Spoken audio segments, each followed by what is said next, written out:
Oi, amigas! Olá, amigos! Alegria ter vocês por aqui. O nosso tema de hoje é carregar a cruz. Os livros usados nesse estudo foram o Evangelho segundo o Espiritismo, de Allan Kardec, capítulo 24, itens 17 a 19. O livro Fonte Viva, psicografia de Francisco Cândido Xavier, nosso Chico Xavier, autoria do Espírito Emmanuel, mensagem 114, Embainha tua espada. E o livro Rumo Certo, psicografia de Chico Xavier, por Emmanuel, mensagem 59, Suportar nossa cruz. O título todo desse estudo já dá o que pensar: carregar a cruz, quem quiser salvar a vida. Que cruz é essa que temos de carregar para salvar nossa vida? E a que vida Jesus se refere? Vamos por partes. Que cruz temos de carregar agora? A mesma que Jesus carregou? Claro que não, até porque Jesus, nosso irmão maior, foi criado simples e ignorante, como todos nós, e se tornou um espírito puro, como nós um dia nos tornaremos. E a cruz que ele carregou aqui na Terra era material e também simbólica. Cruz material, porque ele esteve encarnado entre nós em missão, com corpo como o nosso, tudo direitinho, com a diferença que ele não tinha nada para expiar, para pagar, para resgatar. E essa cruz era também um símbolo da paz, da humildade que ele exemplificou o tempo todo, do amor por nós, da abnegação, do exemplo de aceitar a vontade de Deus, de perdoar aos que o perseguiram, de morrer fisicamente numa circunstância de extremo sacrifício, para depois ressuscitar e dar prova de que a vida continua, de que a sua mensagem era verdadeira. Mas o nosso estudo de hoje é a cruz, não a ressurreição. Esse é um tema para outro dia. E também não é a cruz de Cristo, mas as nossas. Então, vamos ao item 17 do capítulo 24 do Evangelho. Bem-aventurados sereis quando os homens vos aborrecerem e quando vos separarem e carregarem de injúrias, ou seja, calúnias, ofensas, e rejeitarem o vosso nome como mal, por causa do Filho do Homem, quer dizer, de Jesus. Folgai naquele dia, ou seja, descansem, relaxem naquele dia e exultai, sintam grande alegria, porque olhai que grande é o vosso galardão, vossa recompensa no céu, porque desta maneira tratavam aos profetas e os pais deles. Vejamos a explicação de Kardec que está no primeiro parágrafo do item 19 do capítulo 24. Regozijai-vos, ou seja, alegrai-vos, disse Jesus, quando os homens vos odiarem e vos perseguirem por minha causa, porque sereis recompensados no céu. Essas palavras podem ser interpretadas assim: sede felizes quando os homens, tratando-vos com má vontade, vos derem a ocasião de provar a sinceridade da vossa fé, porque o mal que eles vos fizerem resultará em vosso proveito. Lamentai-lhes a cegueira, mas não os amaldiçoeis. Então, toda vez que suportamos calúnias, perseguições de todo tipo por sermos cristãos, por sermos espíritas, devemos ficar alegres. Não porque a gente gosta de sofrer, mas porque o que quer que a gente sofra será útil para dar exemplo da nossa fé, para fortalecê-la nos nossos corações, para ter a paz na vida espiritual e recompensas que nós nem imaginamos. E nem precisamos ficar pensando nessas recompensas, basta agirmos no bem e exercermos a nossa fé com coragem. No fim desse parágrafo, Kardec escreve uma frase que é uma pérola. Eu vou repetir porque vale a pena decorar essa frase, guardá-la no coração, usá-la em várias situações. Lamentai-lhes a cegueira, mas não os amaldiçoeis. Amaldiçoar é o mesmo que falar mal, praguejar, reprovar, condenar.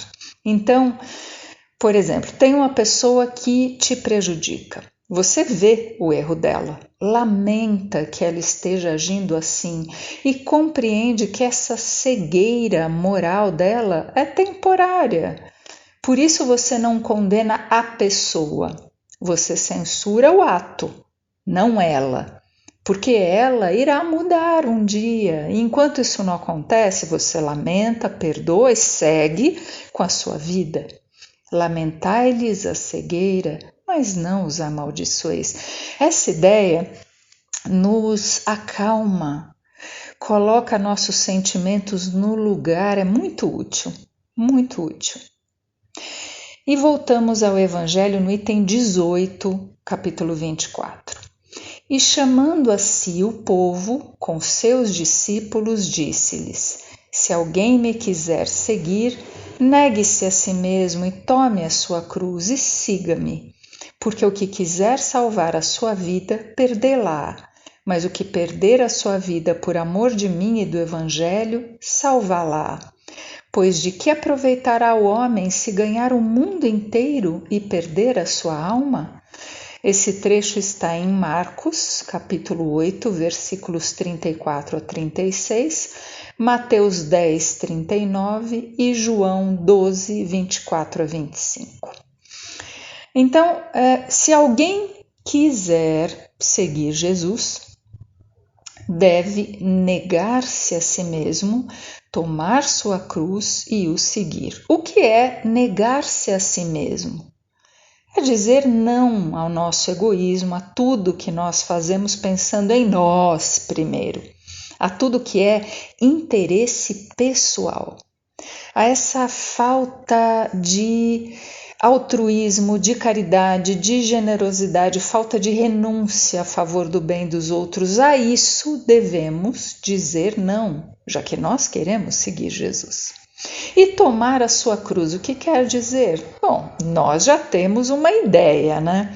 Cada um de nós tem sua própria cruz, tem suas responsabilidades para cuidar, seus problemas para resolver ou suportar, seus vícios para vencer.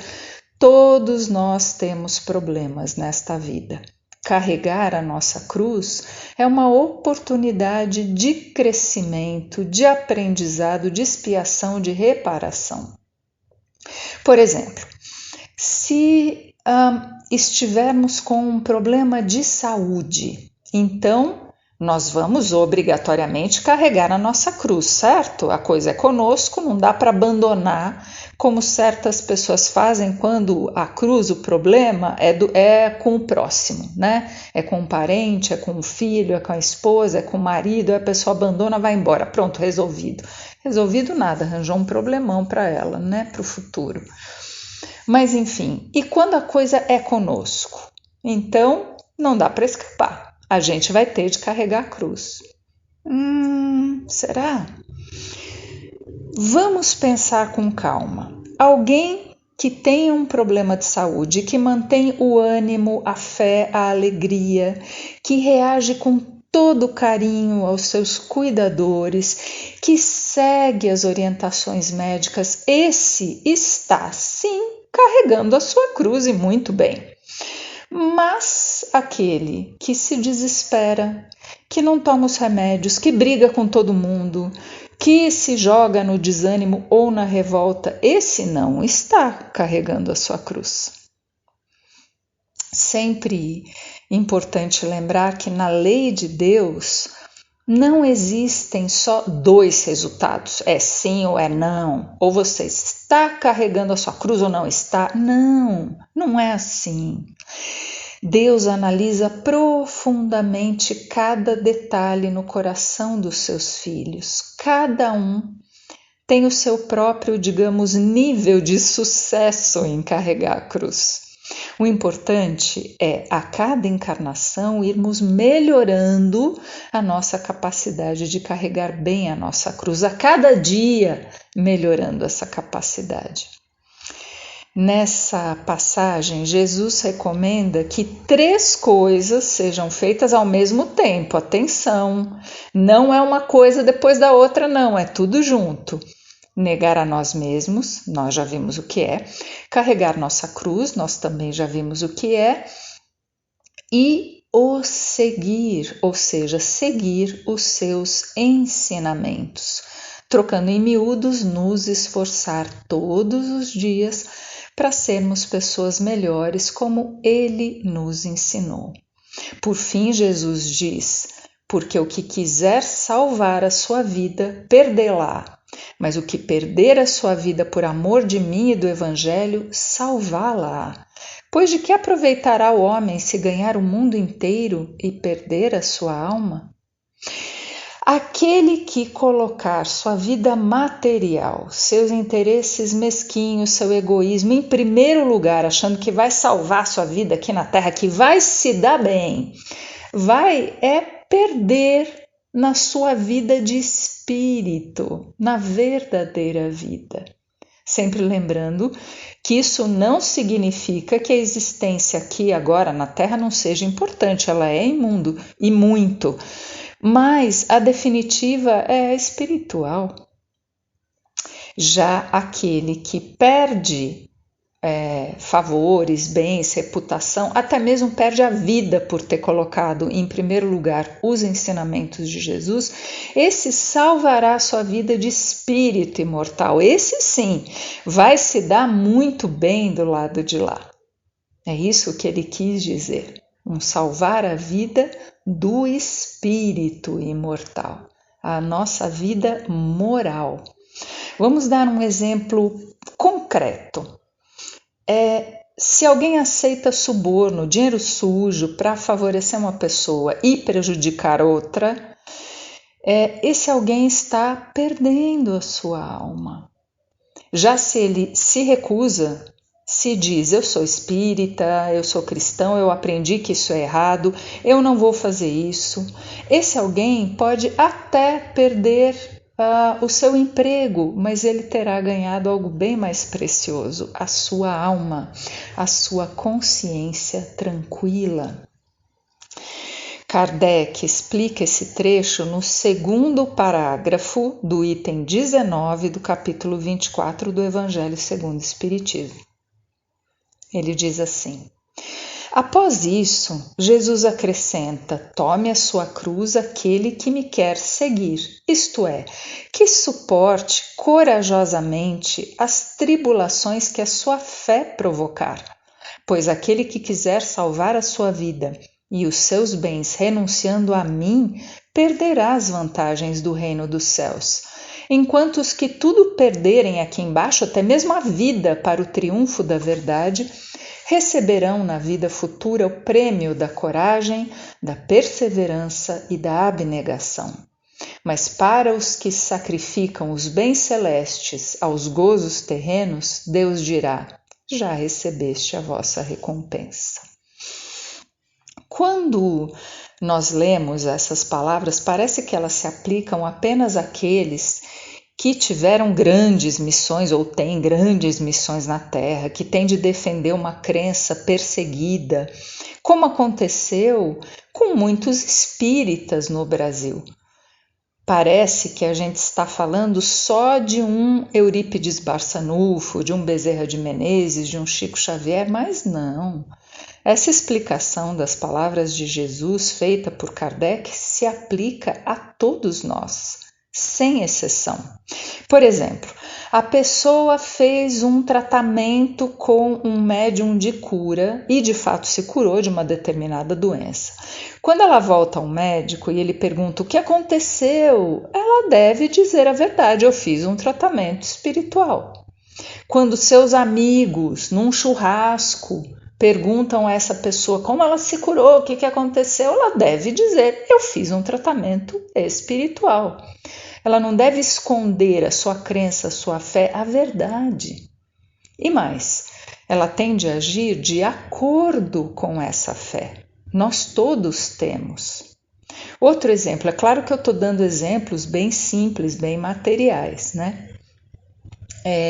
A pessoa está saindo da padaria e, ao contar o troco, percebe que a caixa deu dinheiro a mais. Ela volta e devolve o dinheiro que não pertence a ela. Isso é ser cristão, é ser espírita,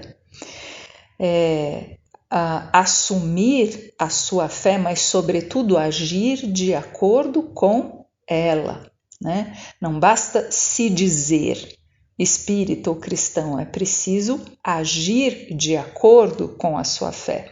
Às vezes isso é tão fácil quanto devolver um troco que foi dado a mais, mas outras vezes é difícil porque exige outras coisas. Exige paciência, humildade, resignação, e é aí que nós nem sempre conseguimos fazer o certo, mas tudo bem. Vamos continuar tentando melhorar e tentando até conseguir. Tentando de verdade, não da boca para fora. O processo é esse mesmo.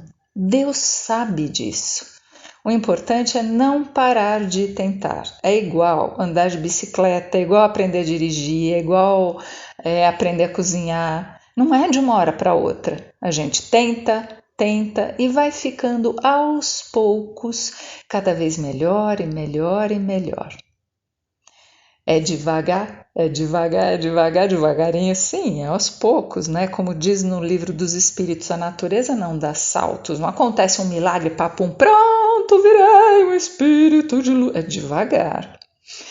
Por falar na cruz de Jesus, tem uma mensagem no livro Fonte Viva que faz uma reflexão muito interessante. Embainha tua espada, João capítulo 18, versículo 11. Embainhar é pôr na bainha, é guardar a espada. Nesses filmes de época do Império Romano, nós vemos os soldados carregando suas espadas dentro de uma bainha, de uma proteção que era feita de couro ou de metal. Então, embainhar a espada é isso, é guardá-la. Diz Emmanuel: a guerra foi sempre o terror das nações. Furacão de inconsciência abre a porta a todos os monstros da iniquidade, da maldade, por onde se manifesta. O que a civilização ergue ao preço dos séculos laboriosos, quer dizer, trabalhosos, de suor, destrói com a fúria de poucos dias.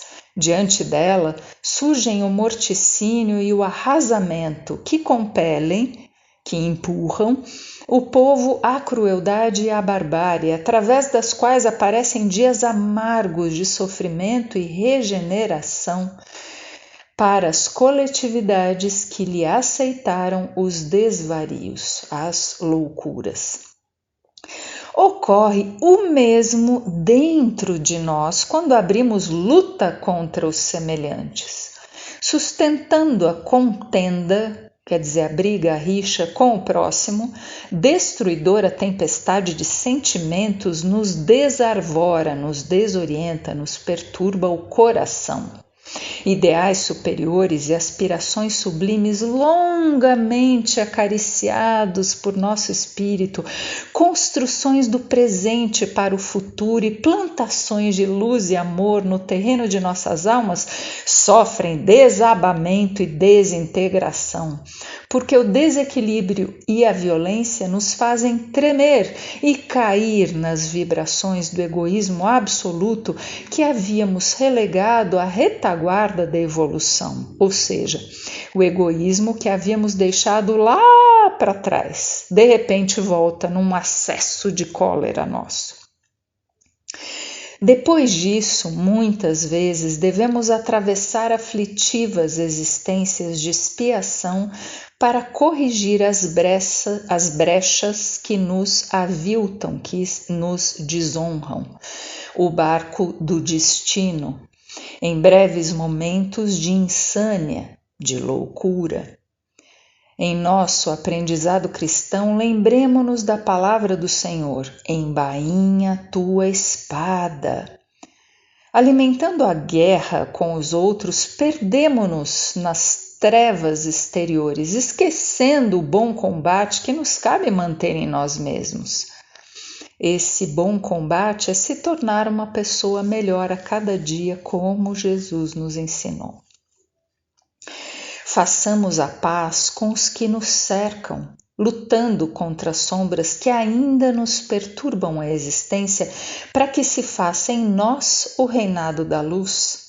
De lança em riste, quer dizer, de lança em punho, de lança na mão, pronta para ser usada, jamais conquistaremos o bem que desejamos.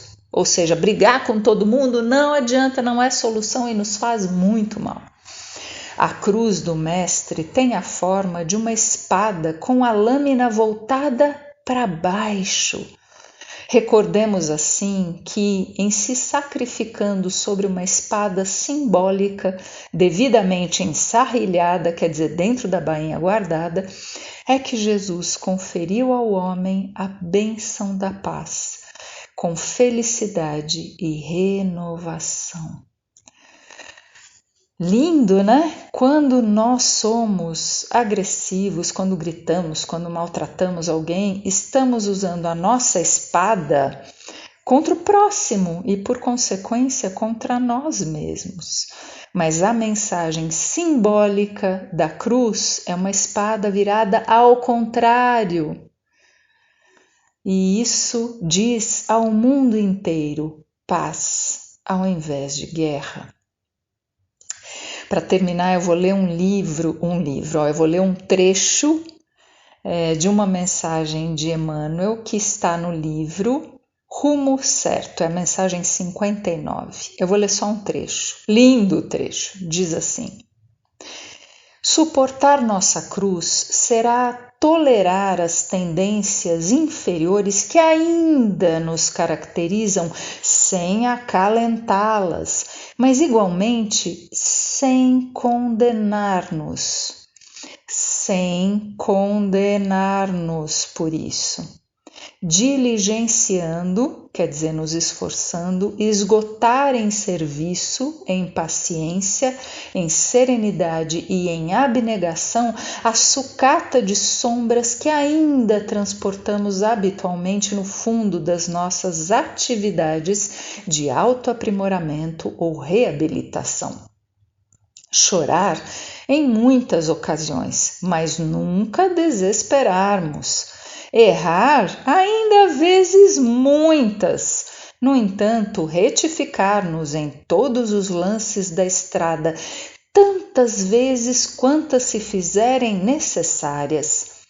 Reconhecer-nos no espelho da própria consciência, resignar-nos com as nódoas, as manchas e as cicatrizes emocionais da culpa que ainda se nos estampam na face espiritual e aceitar no trabalho e no sofrimento a presença de cirurgiões divinos, cujo esforço nos regenerará os tecidos sutis da alma, preparando-nos e instruindo-nos para um mundo melhor.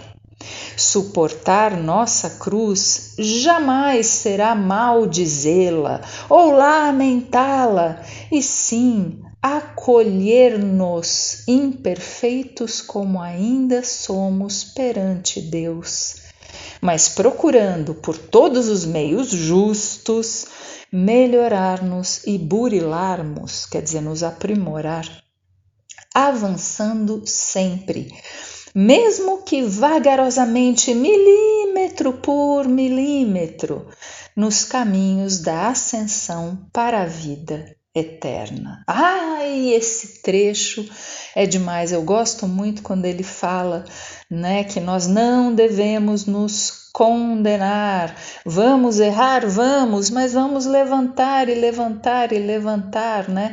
Acolher-nos imperfeitos como ainda somos perante Deus, mas nos esforçando sempre, mesmo que milímetro por milímetro, para melhorar a cada dia. Esse é o caminho.